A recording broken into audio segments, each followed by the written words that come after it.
Bien, les voy a invitar que abran sus Biblias. Segunda carta de Pedro, capítulo 3, versículo 15 al 18. Segunda carta de Pedro, capítulo 3, versículos 15 al 18. Dad gracias a Dios porque el día de hoy culminamos esta serie, el estudio de las dos cartas universales de Pedro. Que damos gracias a Dios por habernos dado esta oportunidad de estudiar una vez más su palabra y de manera particular estas dos cartas. Así que vamos a ir a segunda carta de Pedro, capítulo 3, versículos 15 al 18. Y dice así la palabra de nuestro Dios. Y tened entendido que la paciencia de nuestro Señor es para salvación, como también nuestro amado hermano Pablo, según la sabiduría que le ha sido dada, os ha escrito, casi en todas sus epístolas, hablando en ellas de estas cosas, entre las cuales hay algunas difíciles de entender, las cuales los indoctos e inconstantes tuercen, como también las otras escrituras para su propia perdición. Así que nosotros, oh amados, sabiéndolo de antemano, guardaos, no sea que arrastrados por el error de los inicuos, caigáis de vuestra firmeza. Antes bien, creced en la gracia y el conocimiento de nuestro Señor y Salvador Jesucristo. A Él sea la gloria, ahora y hasta el día de la eternidad. Amén. La enseñanza de esta mañana se titula Creciendo en gracia y conocimiento. Creciendo en gracia y conocimiento. Y para iniciar el día de hoy, hermanos, quiero contarles una fábula.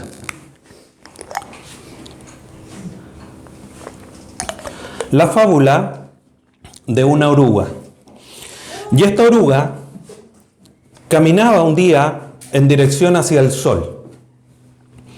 Muy cerca del camino por donde ella iba transitando, se encontró con un grillo. Y el grillo le preguntó a la oruga, ¿hacia dónde te diriges? Sin dejar de avanzar, la oruga le responde al grillo y le dice, anoche tuve un sueño.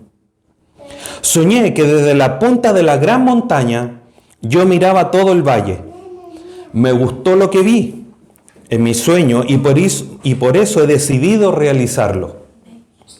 Sorprendido el grillo mientras la oruga se alejaba cada vez que avanzaba más, le dice, debes estar loco.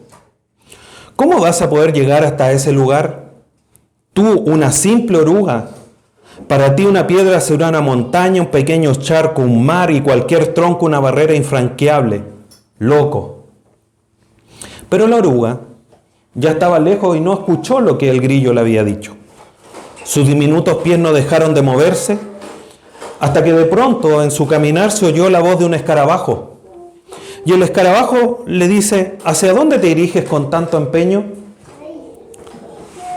Sudando ya la oruga por el trayecto, le dijo, cansada o cansado, tuve un sueño y deseo realizarlo, subir a esa montaña y desde allí contemplar todo nuestro mundo. El escarabajo no pudo aguantar la risa, soltó una carcajada, luego de lo cual le dijo, ni siquiera yo que tengo las patas grandes intentaría una empresa tan ambiciosa. El escarabajo se quedó en el suelo tumbado de la risa mientras la oruga continuó su camino centímetro a centímetro. Del mismo modo, la araña, el topo, la rana, la flor aconsejaron a la oruga desistir de su loca intención. No lo lograrás jamás, le dijeron. Pero en su interior había un impulso que la obligaba a seguir.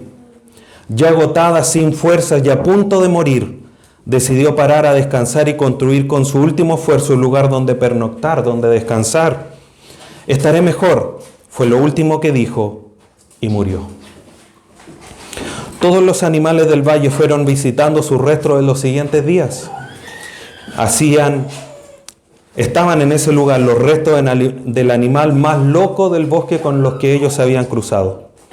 Había construido con su tumba un monumento a la insensatez. Allí estaba un duro refugio digno de uno que murió por querer realizar un sueño irrealizable.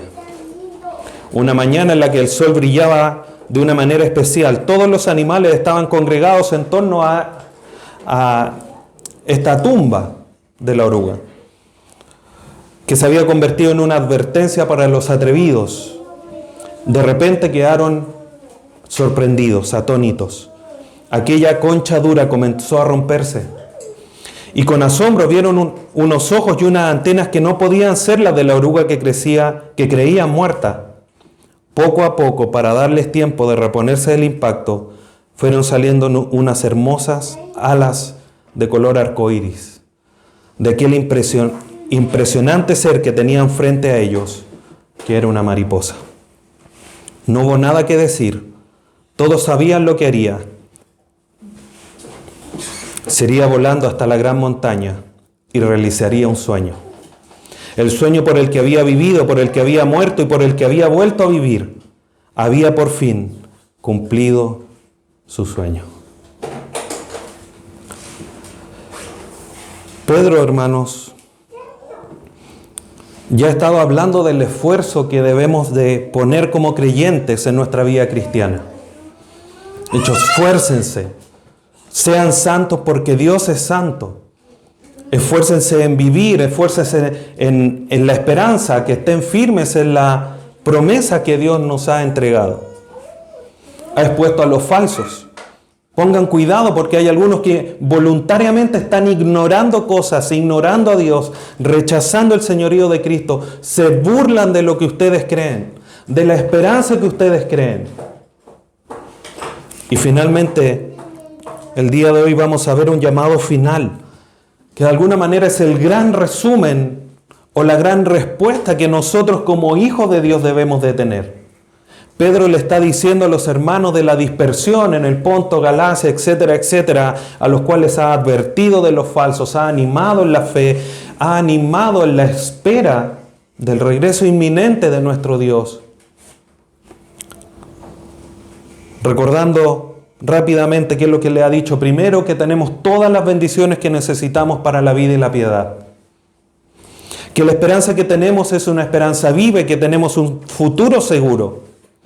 Que las promesas de Dios para nosotros son seguras. Que debemos estar alertas frente a los falsos maestros. Y frente a todo esto que Pedro nos ha estado enseñando en estas 38 enseñanzas que ya han pasado de las cartas de Pedro, Pedro hace este llamado final.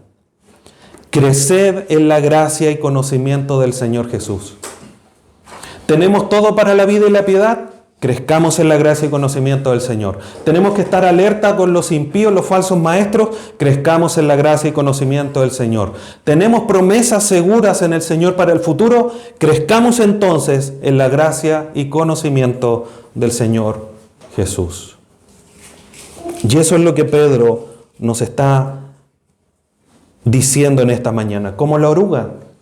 Sigamos el ejemplo de esta fábula de la oruga. Vendrán burladores, vendrán inquisidores, vendrán aquellos que dirán, no, si Jesucristo ya no viene, esa promesa ya no se va a cumplir, el cristianismo es retrógrado, es fome, y muchos tipos de esos comentarios. ¿Qué vamos a hacer? ¿Nos vamos a detener? ¿Les vamos a prestar oído?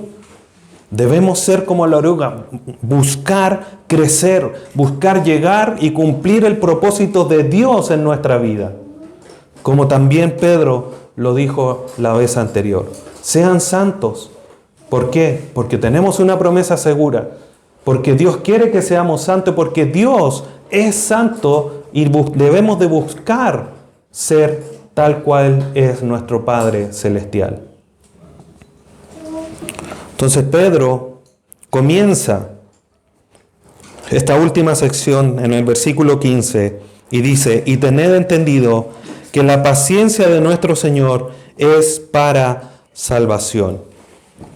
Los falsos, que ya hemos visto, tienen las promesas de Dios como una razón de incumplimiento. No, que se está demorando, entonces ya no la va a cumplir. Nuestro entendimiento de las promesas de Dios y de su aparente incumplimiento es que Dios está dando tiempo para que el hombre se arrepienta. Pedro ya lo ha dicho anteriormente. Él quiere que todos procedan al arrepentimiento, que todos sean salvos. Y por eso tiene paciencia. Y eso es lo que nosotros como hijos de Dios tenemos que tener presente. La paciencia de Dios es para salvación y no para incumplir sus promesas. Por lo tanto, esa paciencia es una manifestación de la gracia y la bondad de Dios. No de que nos tiene votados, por decirlo de alguna manera, sino porque está mostrando gracia, porque está mostrando bondad. Y eso no solamente para los que aún no se convierten, para los que aún no creen, sino que también para ti, hermano.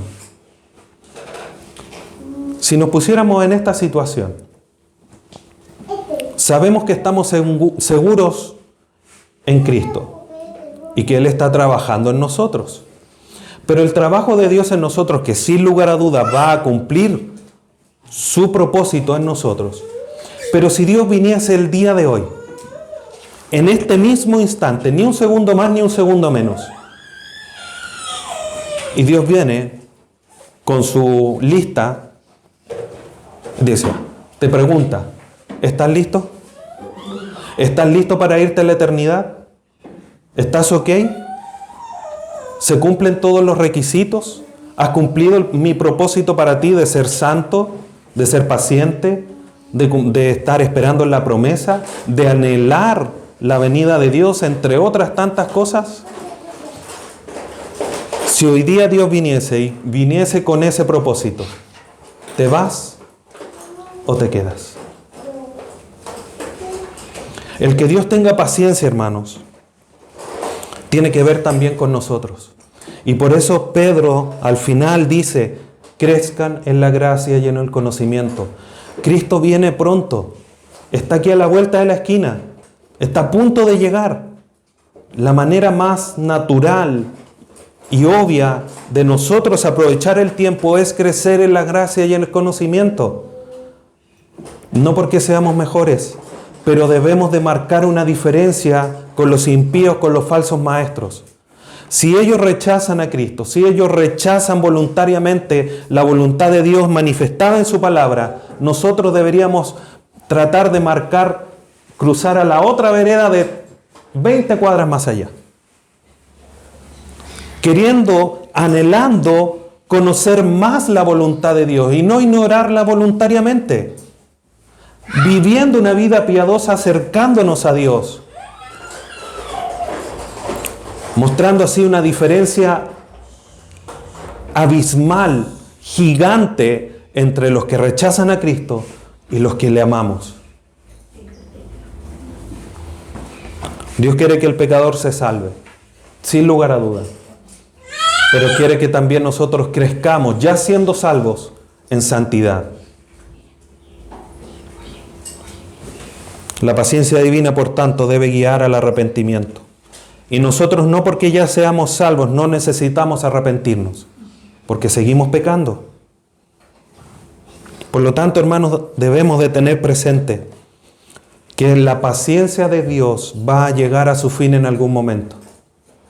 Va a decir Dios, ya no más. Y Dios manifestará su ira cumpliendo así sus promesas. Lo vimos en el estudio, lo estamos viendo en el estudio de panorama escatológico, cómo Dios, llegando el tiempo que Él ha establecido, manifestó su ira. El gran día terrible de Jehová. Los juicios de las 7 copas, hermanos, son el juicio del día terrible. Ya había abierto un poquitito la ventana, mostrando su ira con los juicios de los sellos y las trompetas. Y si eso fuera poco, las copas son los juicios más terribles que vivirá el mundo. Lo vemos a través de su palabra. Si eso no nos enseña de la ira que Dios tiene y que va a manifestar, llevándonos al arrepentimiento para vivir cada día en más santidad, como lo he dicho en otras circunstancias, no sé qué lo puede hacer en tu vida, hermano.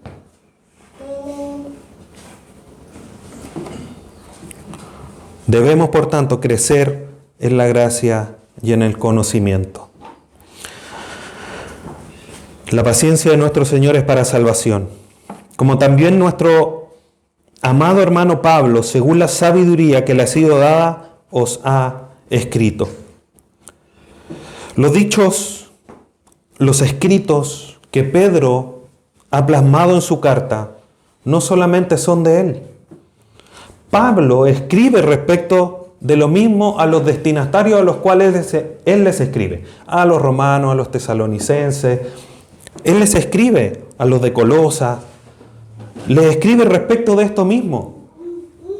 Estando en un lugar geográfico completamente distinto, Pablo escribe lo mismo.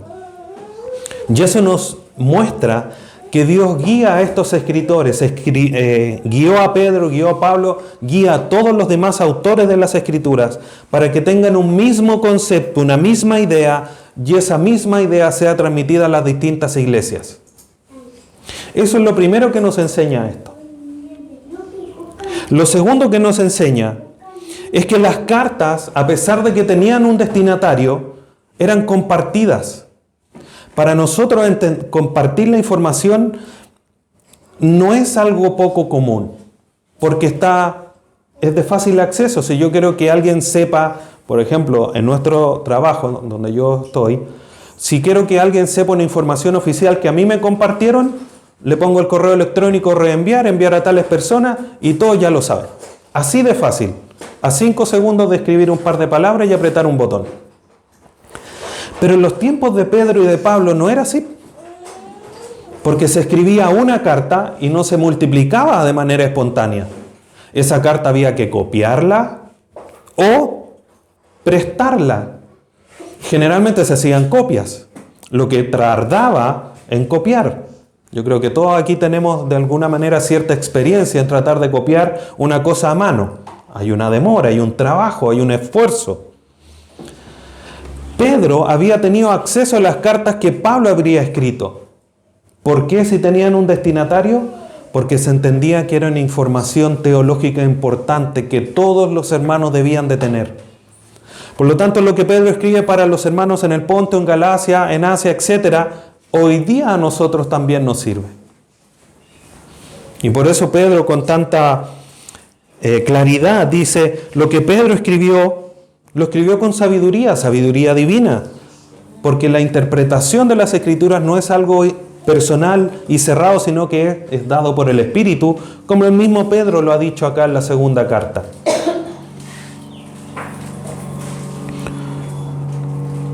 Y además de eso, Pedro enseña del amor hacia los hermanos.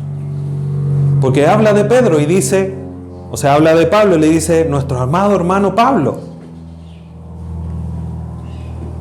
A pesar de que Pablo en algún momento se acercó a Pedro y lo reconvinió, lo exhortó fuertemente porque estaba enseñando algo contrario. ¿Y qué dice Pedro? Mi amado Pablo. ¿Cómo actuamos nosotros muchas veces cuando alguien con amor, con reverencia, con la Escritura en mano nos viene a exhortar? No es tan amado, hasta que se me pasa un poquitito. Debemos aprender, hermanos, que hay un bien mayor. Debemos aprender que a pesar de esas circunstancias, Dios es el que manifiesta su amor. Y si hay una exhortación bíblica, amorosa, con humildad, yo debo aceptarla. Y decirle, gracias, amado hermano, por corregirme, porque estaba en un error. Y así Pedro nos enseña todo esto, hermanos, solamente con esto que él menciona.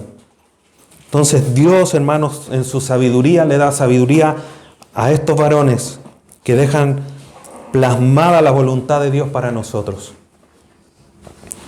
La verdad de Dios se aplica a cada creyente independiente de todo tiempo, de todo lugar. Por lo tanto, el mensaje, las actitudes de Pedro hacia los hermanos, los escritos de Pedro y de Pablo son también para nosotros. Y debemos aprender. ¿Y cómo lo hacemos? Creciendo en la gracia y en el conocimiento del Señor Jesús. Versículo 16. Casi en todas sus epístolas, hablando obviamente de Pablo, hablando en ellas de estas cosas. O sea, Pedro una vez más alude a lo que Pablo escribió. Y Pablo menciona o se refiere a los mismos temas que Pedro ha escrito.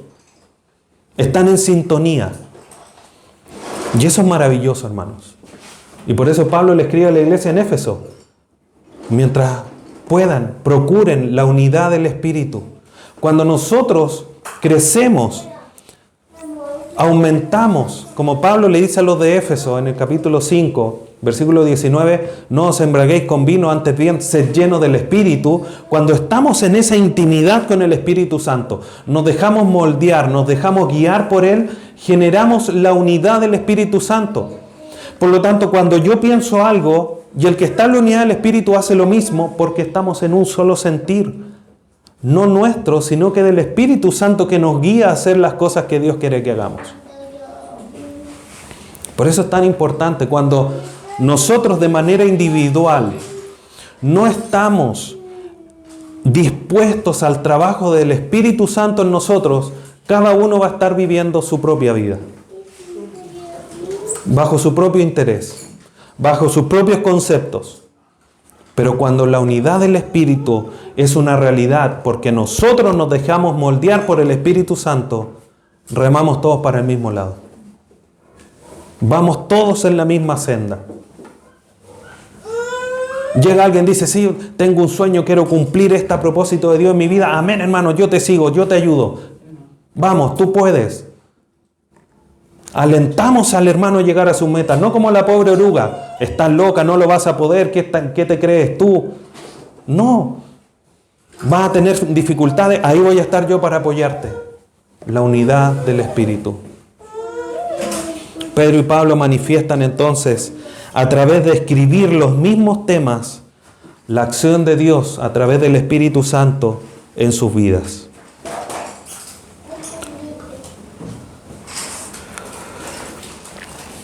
Casi en todas sus epístolas, hablando en ellas de estas cosas, entre las cuales hay algunas difíciles de entender, las cuales los indoctos e inconstantes tuercen, como también las otras escrituras, para su propia perdición.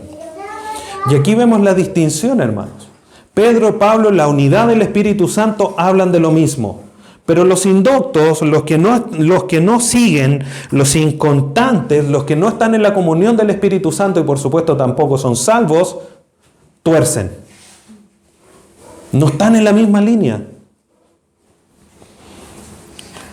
Pero primero Pedro habla que hay algunos temas que son difíciles de entender. Y esto no tiene que ver porque las Escrituras sean difíciles de entender, sino que tiene que ver con la pecaminosidad del hombre. Pero, por ejemplo, hay temas que no se profundizan en las Escrituras porque no lo necesitamos saber. Por ejemplo, el Espíritu Santo, al cual también nosotros en la carta a los tesalonicenses estudiamos, como el que detiene la aparición del hombre de pecado y el establecimiento de su sistema en el mundo, ahí en la segunda carta a los tesalonicenses, capítulo 2. ¿Cómo es que opera? ¿Cómo es que lo logra? Eso es algo difícil de comprender. Puede ser también el programa de resurrecciones, cómo es que Dios va a venir en las nubes, van a resucitar los muertos primero, después van a ser transformados los que estemos vivos, dice Pablo, y nos vamos a encontrar en el aire y de ahí con Cristo en las nubes. Es difícil de comprender, es sencillo de leer, se entiende lo que se lee, pero de comprender cómo es que va a ser. Todos los muertos a un mismo instante, van a empezar los más antiguos primero, o los últimos primero. ¿Cómo es que se va a transformar el cuerpo? Este cuerpo, si Dios nos permite vivir esa experiencia de no ver la muerte y ser transformados cuando Él venga y nos llame, ¿cómo es que se va a transformar este cuerpo? ¿Qué sensación me va a generar? ¿Voy a sentir electricidad? ¿Me voy a poner medio transparente? ¿Voy a cambiar de color? No lo sabemos porque no se habla, no se profundiza, porque para nuestra vida no lo necesitamos saber. Pero son temas que quedan ahí y que generan una pregunta, generan dificultad aparente. Y algunos aprovechan este tipo de temas y los tuercen. Los tuercen, ¿quiénes? Primero, los indoctos, los que no conocen, los que no saben. Y también los inconstantes, o sea, los que no perseveran. A veces estoy, a veces no estoy, soy como el día, a veces nublado, aparece el sol, de repente llueve. Ellos son los que dan interpretaciones incorrectas de la verdad.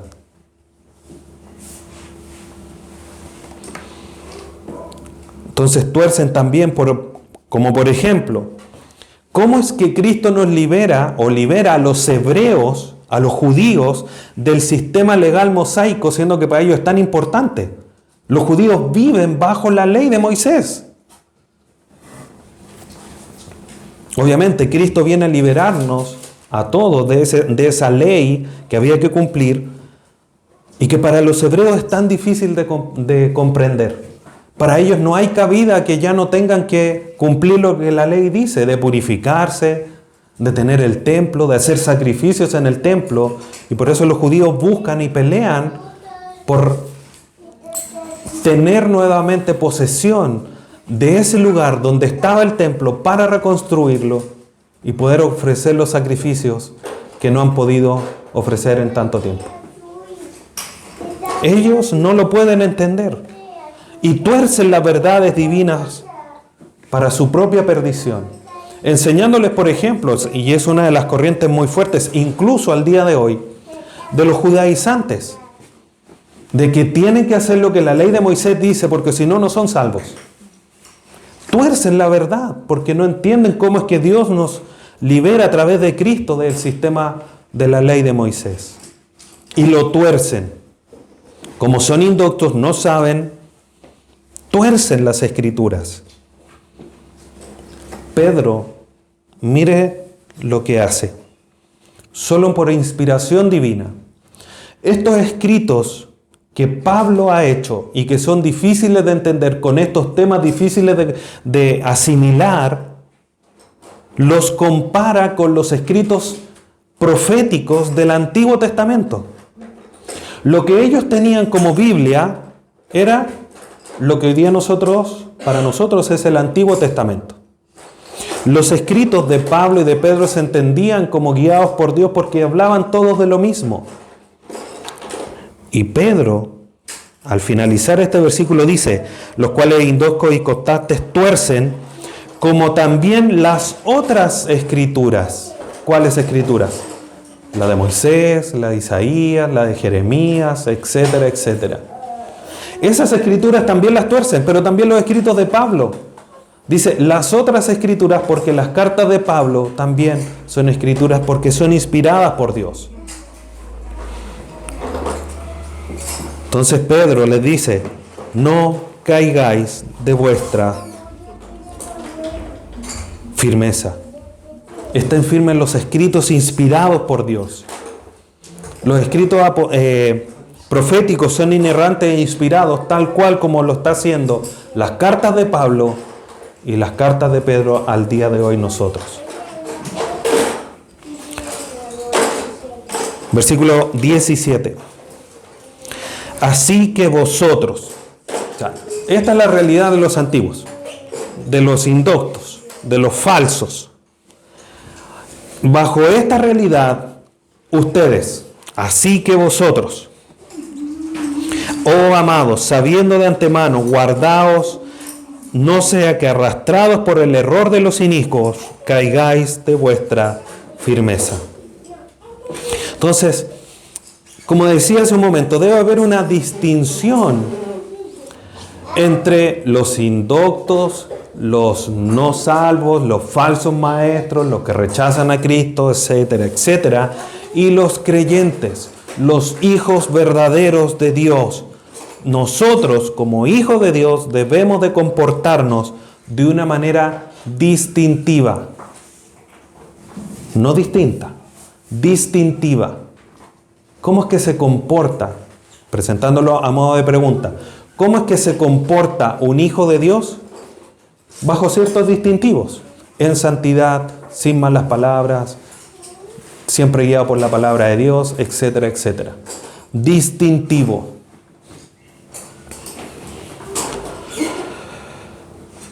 Y como hijos de Dios estamos llamados a no ser indoctos y no ser inconstantes.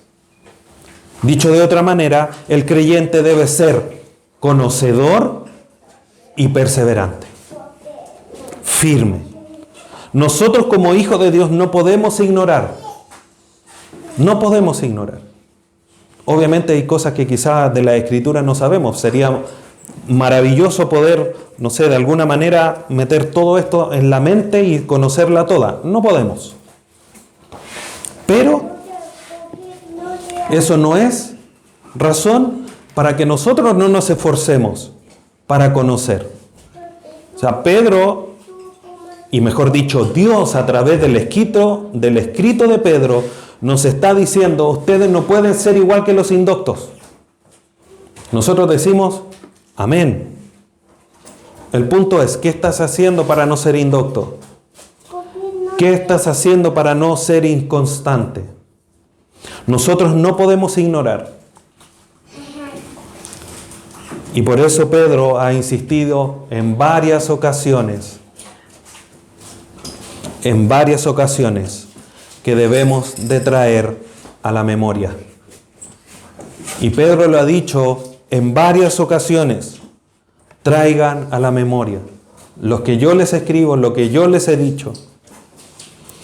Entonces, como hijos de Dios, hermanos, debemos estar firmes en la verdad, no en otra cosa.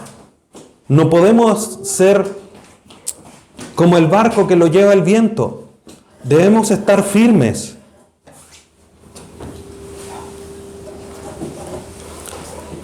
Y ser vigilantes. Debemos ser conocedores, debemos estar alertas sobre los peligros y sobre las enseñanzas. No podemos ignorar.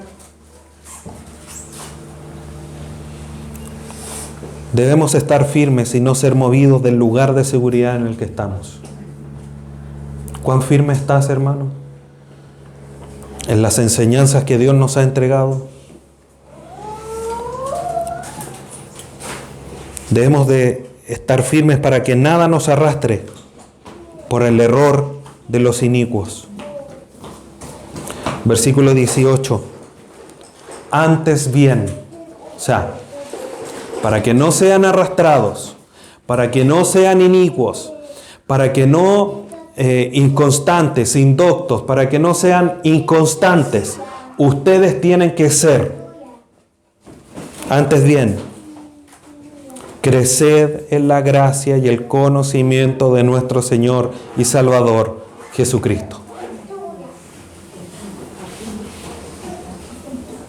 Entonces, para poder marcar este contraste, esta vida distintiva que como hijos de Dios tenemos que llevar, ¿qué tenemos que hacer?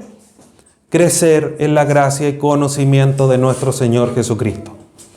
Ese es el camino, no hay otra forma, no hay un desvío. Es conocer a nuestro Señor Jesucristo. Y a través de dos cosas, o mejor dicho, ¿en qué dos cosas nosotros debemos de crecer? Primero, la gracia. La gracia, hermanos, es toda la experiencia de salvación. Generalmente respecto de la gracia se habla porque su gracia nos salvó. Efesios 2:8, por gracia sois salvos por medio de la fe, y esto no de vosotros porque es un don de Dios. Y nos quedamos como que la gracia solo nos salvó. Pero la gracia también nos capacita.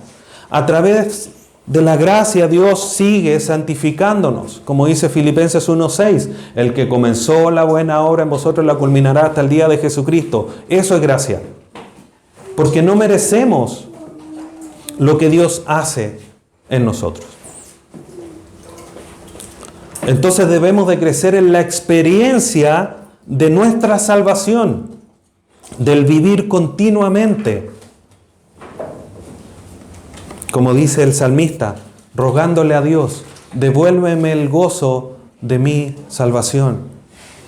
Eso tiene que ver con la experiencia diaria de levantarse, de agradecer con Dios, de estar en intimidad con Dios, de vivir una vida piadosa, apegada a nuestro Dios.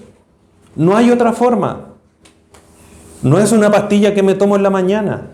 Es un ejercicio de acercarme continuamente a Dios, al Señor Jesús, a su palabra. negándome a mí mismo.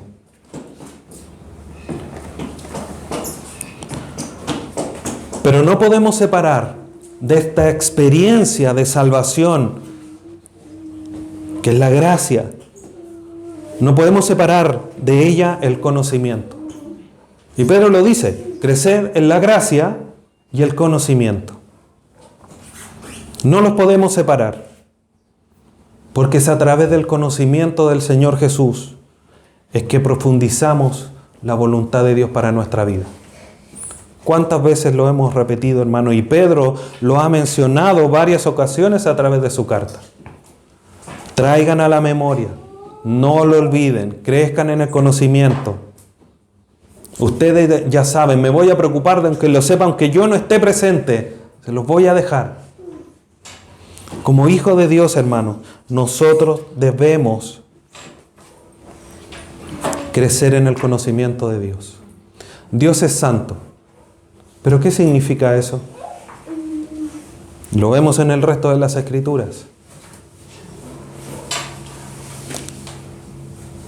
Entonces debemos de crecer en ese conocimiento. ¿Cómo es que Pedro inició sus cartas?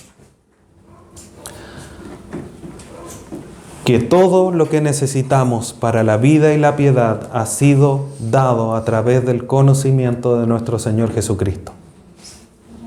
Todo lo que necesitamos. Todo. Si tú necesitas algo, está en el conocimiento del Señor Jesús. ¿Quieres saber cómo tienes que guiar tu vida piadosa? Está en el conocimiento del Señor Jesús. Entonces, ¿qué es lo obvio que el creyente tiene que hacer? Crecer en el conocimiento del Señor Jesús.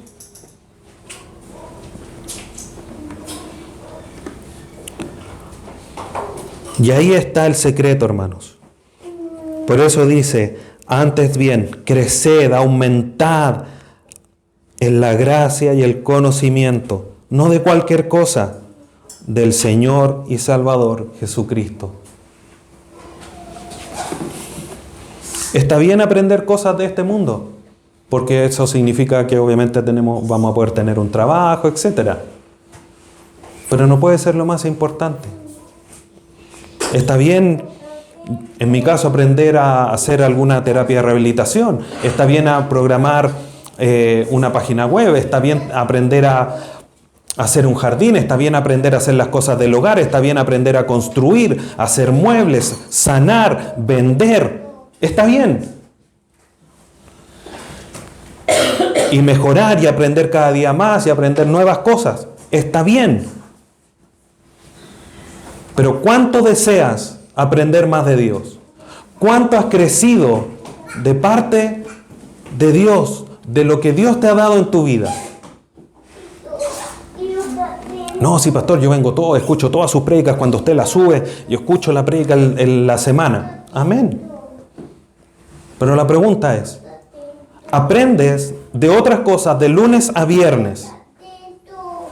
5 días, 8 horas, 9 horas a la semana.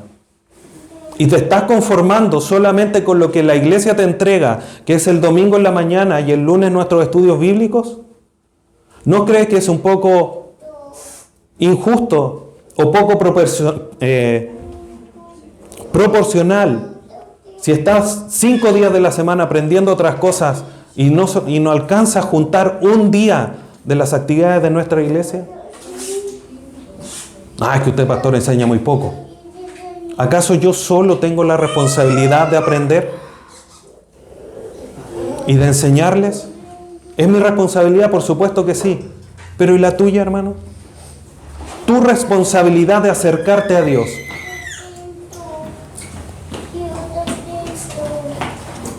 Yo te confronto, yo te exhorto a través de lo que las Escrituras dicen.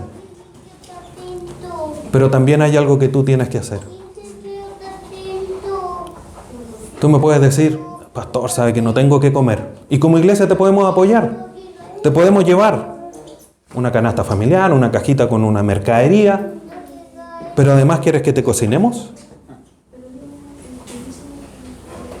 No, tiene que haber un esfuerzo. Y Dios demanda de nosotros un esfuerzo.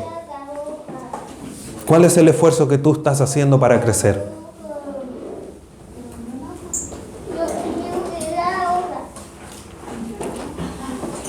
Pedro culmina con una doxología, una exaltación final. Dice, a Él sea la gloria ahora y hasta el día de la eternidad. Amén. Solo a Dios es atribuible, hermanos, toda adoración, como dice Isaías 42:8. Dice, yo Jehová, este es mi nombre, y a otro no daré mi gloria, ni mi alabanza a esculturas.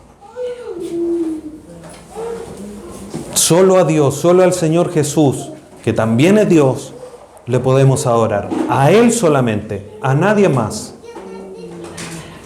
Solo Él es digno de adoración, hoy día, mañana, pasado mañana y hasta la eternidad.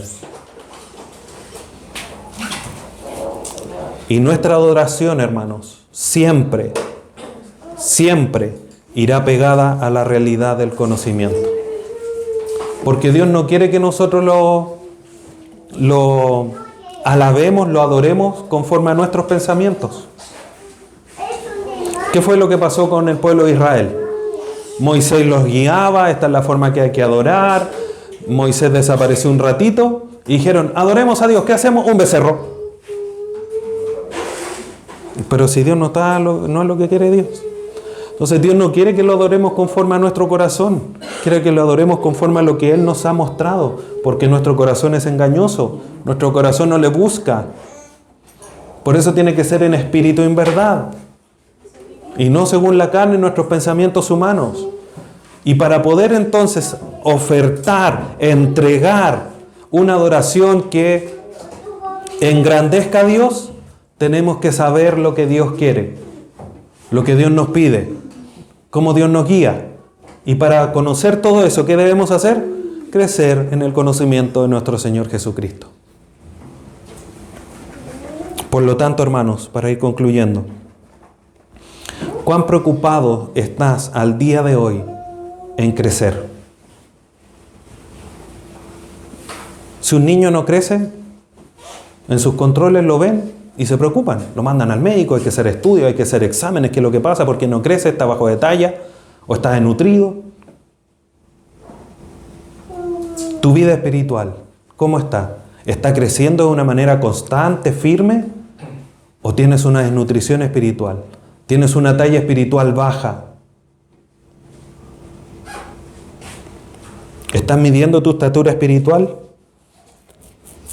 A los niños siempre los miden. Algunos tienen la costumbre de ir marcando en la muralla y tienen, mira, tú vas creciendo y tienen la muralla llena de rayas hacia arriba. ¿Cómo está tu vida espiritual? ¿Estás más grande que ayer? ¿Estás más grande que el año pasado? ¿Que el mes pasado? ¿O estás igual? No, si nosotros no medimos nuestra estatura espiritual, ¿cómo vamos a saber si estamos bien o mal? Tenemos que evaluarnos si estamos en la fe, como dice Pablo. La mejor inversión que podemos hacer, hermanos, es procurar crecer y ver cumplido el propósito de Dios para nuestra vida. Es la mejor inversión, porque nos lleva a la eternidad. Debemos, por tanto, hermanos, crecer en la gracia y el conocimiento de nuestro Señor y Salvador Jesucristo. Busquemos ser como la oruga, que nada nos detenga. Ni un charco de agua, ni una roca, ni un árbol, ni las burlas, nada. Y aunque tengamos que morir, el propósito de Dios para nosotros lo vamos a ver cumplido. Debemos anhelar con esfuerzo llegar delante de la presencia de nuestro Dios. Proseguir esa meta. Si nos toca morir en el camino, tenemos la promesa que vamos a resucitar y vamos a llegar a la eternidad. Seamos como la oruga. No seamos como el topo, como la flor, como el escarabajo, como el grillo. Seamos la oruga. Con esfuerzo y dedicación, que nuestra vida mengüe en pos del cumplimiento del propósito de Dios para nosotros. Lo que nosotros seguimos es lo que más amamos. Si proseguimos buscar y anhelamos llegar a la presencia de Dios, es por eso por lo que nos debemos esforzar. Y es así como nuestra vida también tiene que manifestarlo. Crezcamos, hermanos, en la gracia y el conocimiento de nuestro Salvador Jesús. Que Dios te bendiga y a todos Dios nos ayude para que esto sea realidad en nosotros. Te invito a que incline su rostro y oremos. Padre Santo, te bendecimos en esta mañana, te agradecemos por tu amor, tu misericordia, por tu provisión, Padre bendito. ¿Cómo no anhelar crecer cada día más? ¿Cómo no anhelar poder ver, Dios eterno, el cumplimiento de la promesa de Dios en nosotros? Dios eterno, ayúdanos para proseguir esa meta, como esta fábula que vemos que se ha escrito con sabiduría de esta oruga. Así también nosotros podamos proseguir a la meta, con esfuerzo, con dedicación, no escuchando las burlas, no escuchando los indoctos, sino que cada día prosiguiendo la meta, creciendo en la gracia y el conocimiento de nuestro Salvador Jesús. Ayúdanos, Padre Santo, para que eso sea una realidad en nosotros, para que sea nuestra tarea, hasta que tu regreso sea una realidad, porque sabemos que es así, porque tú lo has prometido. Te damos gracias en esta mañana. Te bendecimos y lo hacemos a través de nuestro Salvador Jesús. Amén.